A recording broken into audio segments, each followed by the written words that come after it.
find so many things of interest every day. I don't know how many of you know that my stove finally got turned off.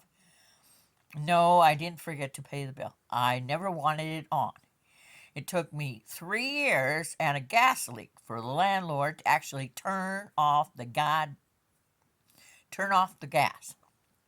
So my microwave of 3 years decided I had had my $56 worth out of it from Walmart and it died. Last summer, my friend Penny gave me a toaster oven. And I was under the assumption that it would not cook anything other than toast.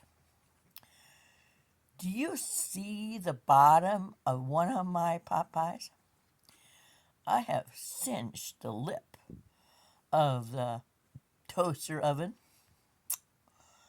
and look what it does to my bottoms of my pot pie. Don't assume